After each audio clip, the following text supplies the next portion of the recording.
spoke about evaluating the opponents. Yeah. Looking at England, what do you make of the moment? Gareth Southgate's had a fairly difficult year.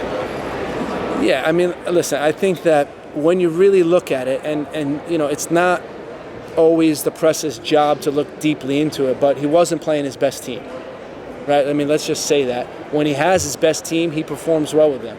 They came in fourth in the last World Cup. They came in second in the European Championships.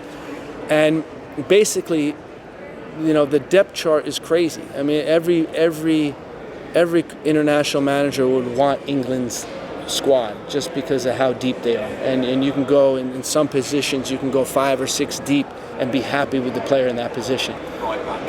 Yeah, I mean, right back. It's scary. I mean, it's unbelievable looking at their right backs.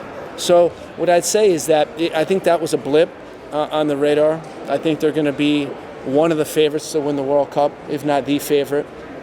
You know, to think about every player besides Bellingham is playing in the Premier League. It's the strongest league in the world. Every week in and week out, you're challenged with top-level competition, and that just makes the players stronger. And I think once it comes to the World Cup, you know, they're going to be a formidable team to beat. What's that like as a challenge for you to take on? It's scary. You know, it's scary thinking about, you know, how we're going to beat them. And you know, we'll look at some of the games, look at some of their vulnerabilities, and try to exploit that. And for us, you know, it's looking at the group as an entirety, not just focusing on England, because we know that's one of the games that makes up 33% of the games we have in the opening round. And our goal is to finish in the top 2 and move on. And just very quickly, you spoke about looking at your players, evaluating them. Yeah. Have you got any concerns about the amount of time Christian's going to get at Chelsea this season? He's a fighter. You're going to see he's going to get on the field. I mean, every year, you know, he may not be a starter, right? Every year you hear that, and every year he ends up on the field because of his contribution. He's a goal scorer. He's a winner. What I've seen from him in the last couple of years is his mentality has completely shifted, and he embraces stuff like this. He's not scared of challenges like this, and I'm excited to see how he performs this year.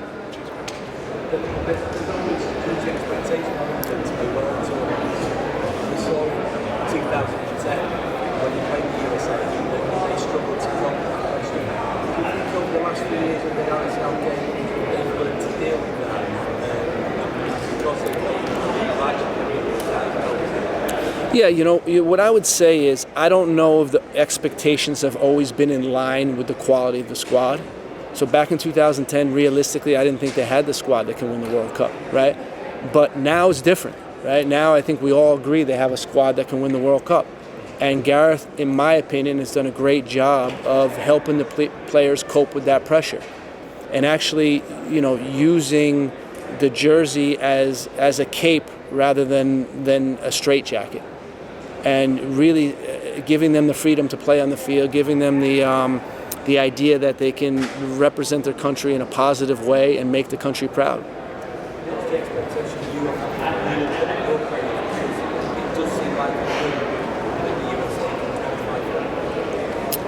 So what I would say is we're looking at this in 2 distinct tournaments. That it's not one World Cup, it's basically 2 World Cups for us. The first World Cup is made up of 4 teams, and the top 2 teams advance. And when you get through that, you earn the right to play in the knockout phase. And what I know about our group is if we can get to the knockout phase, we believe we have a team that on any given day can beat anyone in the world. And then you just take it one game at a time. You try to give your best performance in that knockout phase that you can keep moving on.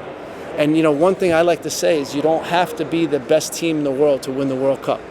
You just have to be better than your opponent on that given day.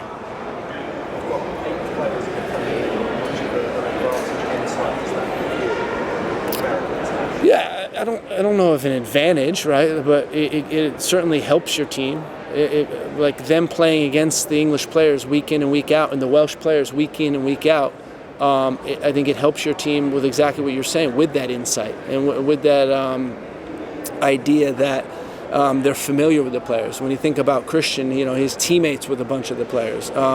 You know, Zach was last year. So the familiarity really helps. I think it helps with the intimidation factor.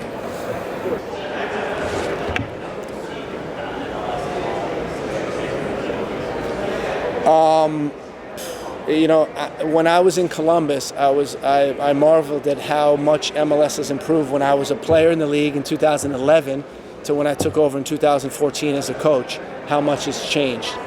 And now that I'm looking about it from, I was out of the league in 2018, and now I look at MLS and it's still growing. And, to have 28 teams in the league now, or 29 teams in the league, and just continue to grow, continue to push, to me is amazing. And not only the facilities, not only the academies, but the quality of players that we're bringing into the league has really been exciting to watch. And I think that with some more efforts, we're going to get into even a better place where we can start trying to stake our claim as one of the top leagues in the world.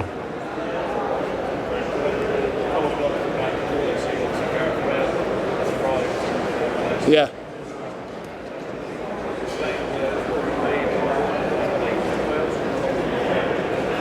Yeah, we played Wales in 2021, was it? Was it fall of 2020? I think fall of 2020 we played them. Yeah, and they were a good team, very hard team to score on, physical team, a lot of Premier League players, some real high quality in the attack, quality defenders. I think it's a strong team, and I'm interested to see how first of all we interact with Wales when we play them, but also how Wales interacts with the other teams in the group, particularly England. How they, there's a fierce rivalry there.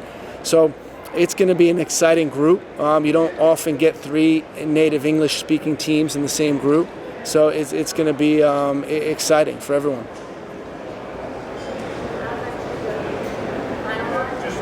Follow up.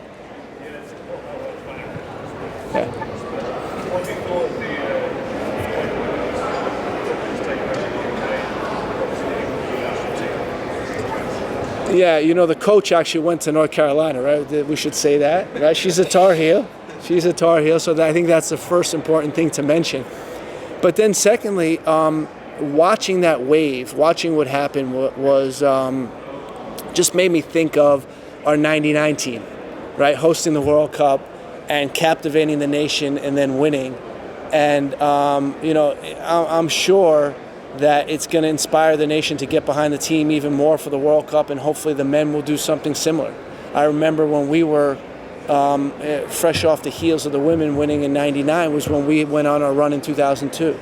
And it really, I think, gave us this motivation to say, okay, we want to make the nation proud as well. We want to push as well. And it was really exciting, and watching the women do that and watching the women win was great.